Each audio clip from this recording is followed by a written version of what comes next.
Alors dans cette vidéo, je vais vous montrer comment vous allez pouvoir créer des petits personnages animés et jouer donc des animations avec Construct. Et on en profitera pour ajouter une petite mécanique de jeu. Euh, le but sera d'éviter les personnages, donc de ne pas rouler sur les personnages. Auquel cas, si jamais le joueur roule sur un personnage, ben, il aura perdu la partie. Donc je vais vous montrer comment faire ça. Je vais double-cliquer n'importe où. Je vais aller chercher un sprite ici. Et je vais cliquer pour ajouter un sprite. Ce sprite, je vais donc aller l'ouvrir ici. Je vais aller dans les ressources du projet, et là vous aurez un petit personnage qui est un grille-pain qui dispose d'une animation pour pouvoir marcher. Je vais double-cliquer sur l'image pour pouvoir l'importer.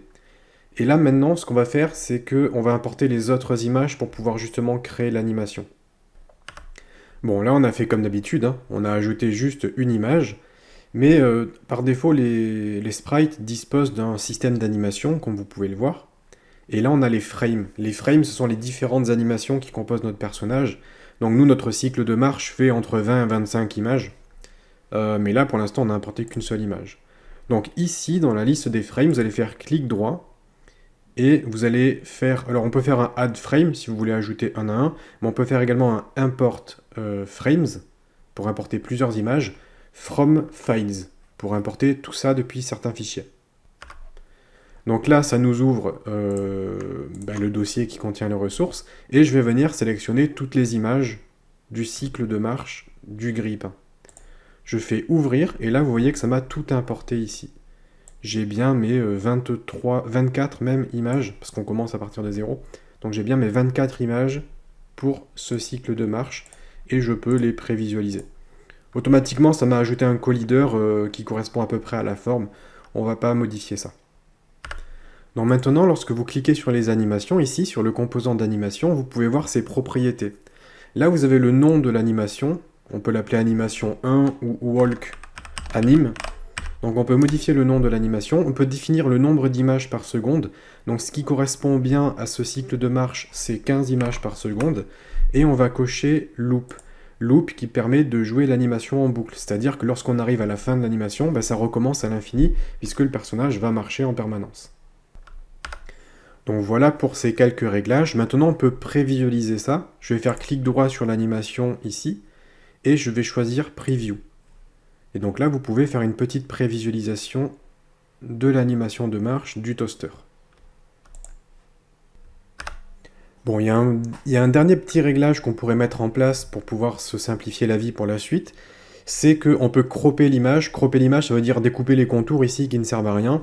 Parce qu'en fait, le personnage, comme il est animé, il y aura quelques petits pixels de décalage pendant son mouvement, parce qu'il va être en mouvement, c'est une animation. Et potentiellement, les collisions, ça peut poser problème. Enfin, c'est pas que ça pose problème, mais si on veut être très très précis au pixel près, ce qu'on peut faire, c'est cropper l'image pour bien la découper et avoir donc une animation propre avec des collisions propres. Pour cela, on a un outil crop ici, qu'on peut utiliser manuellement, ou alors je peux cliquer sur la toute petite flèche qu'il y a à droite par là, et je peux faire Apply to All Animations ici, ce qui fait que ça va me gérer la découpe de mon image, et vous voyez que le petit carré noir là qui correspond à mon image a été réduit pour l'ensemble de mes images, ce qui fait que j'ai plus d'espace non nécessaire sur les bords, et là j'ai vraiment juste mon image. Bon voilà, je pense qu'on est bon, je quitte, et là j'ai mon personnage. Ce personnage, je vais réduire sa taille un peu, mais pas trop. On va quand même faire un genre de toaster géant, ici. Je vais le positionner à un endroit précis. Par exemple, par là, je vais le mettre en 450 par 250. Voilà. Et ce que je veux, c'est créer une sorte de fonction. Je veux créer une sorte de fonction qui fait que le personnage va se déplacer de cette position-là à... donc on a dit 450, je vais aller jusqu'à 800 par exemple. 450, 800. Donc je veux faire une petite fonction qui va faire que le personnage va se déplacer à droite, puis à gauche, puis à droite, puis à gauche, un peu comme un script de patrouille. Donc là, il y a plusieurs façons de faire. Ce qu'on peut commencer ici, c'est ajouter un comportement. Parmi les comportements, donc on a plusieurs choses qui peuvent faire l'affaire. Je vais ajouter un move to.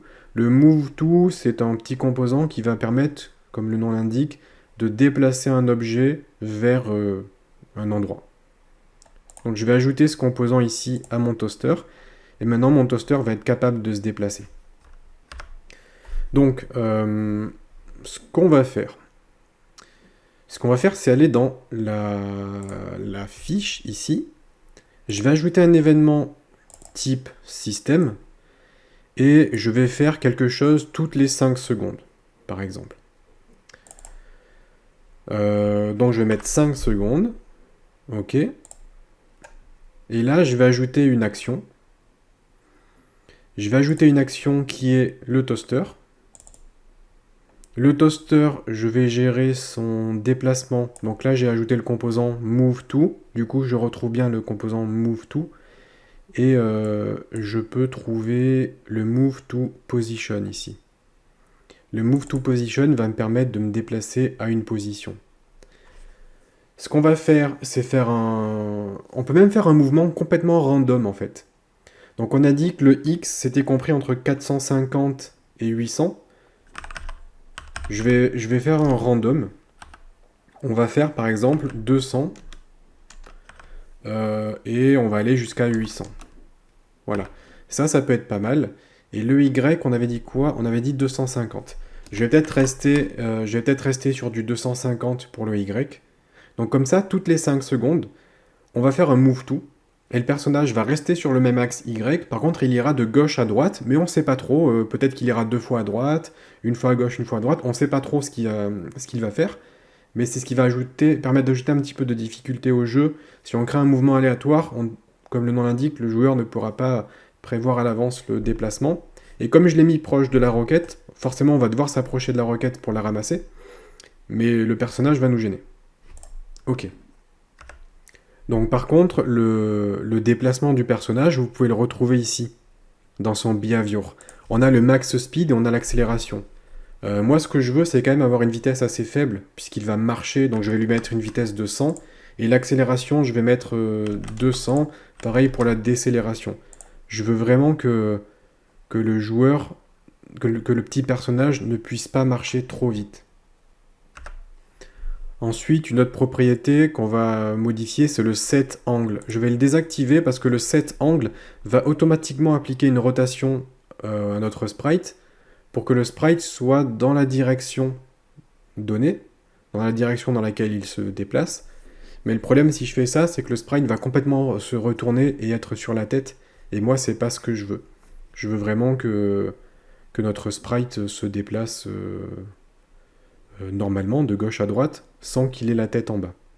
Je vais ajouter un commentaire. Gestion du toaster. Je vais ajouter ce commentaire ici.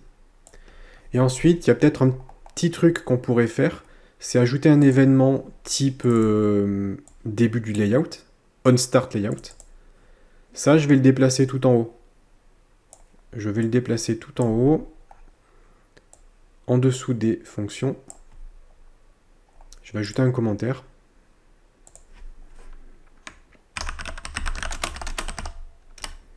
Et pourquoi est-ce que je le fais un événement onStartLayout? C'est que notre fonction ici se déclenche toutes les 5 secondes. Toutes les 5 secondes, on va dire à notre sprite de se déplacer quelque part. Le problème, c'est que le premier déplacement ne se fera que au bout de 5 secondes. Donc pendant 5 secondes, on va faire du surplace. C'est pas ce que je veux. Donc je vais copier ça. Et je vais ajouter l'action toaster move to ici. Je vais faire clic droit, paste. On autorise, voilà. Ah ben là ça me l'a dupliqué. Donc je vais faire clic droit, delete. Donc j'ai fait juste un copier-coller, ce qui me permet de pouvoir récupérer les mêmes valeurs que en dessous. Donc là maintenant, grâce à ça, je vais avoir un déplacement initial. On lance le jeu, le toaster va déjà marcher quelque part, et puis ensuite, toutes les 5 secondes, il changera de direction. Bon, on va déjà tester ça, et je vais quand même déplacer ça plus vers la gauche, ici. On va regarder ce que ça donne. Je lance le jeu, et là j'ai bien mon personnage qui se déplace ici. Et puis il continue de se déplacer après 5 secondes. Donc le problème, c'est que les collisions ne sont pas gérées, et je pense que je me suis également trompé de calque, je vérifie. Non, je me suis pas trompé de calque, je l'ai bien mis sur le game. Donc ça c'est parfait. Je veux que la voiture passe au-dessus du personnage, donc je vais refaire un Z order top of layer, comme ça la voiture sera au-dessus de ce personnage. Et je vais maintenant gérer la collision avec le toaster. Je vais ajouter un événement toaster type collision avec un autre objet. Si l'autre objet c'est la voiture, ici, qu'est-ce qu'on peut faire? Je vais ajouter déjà un commentaire, add comment, gestion collision.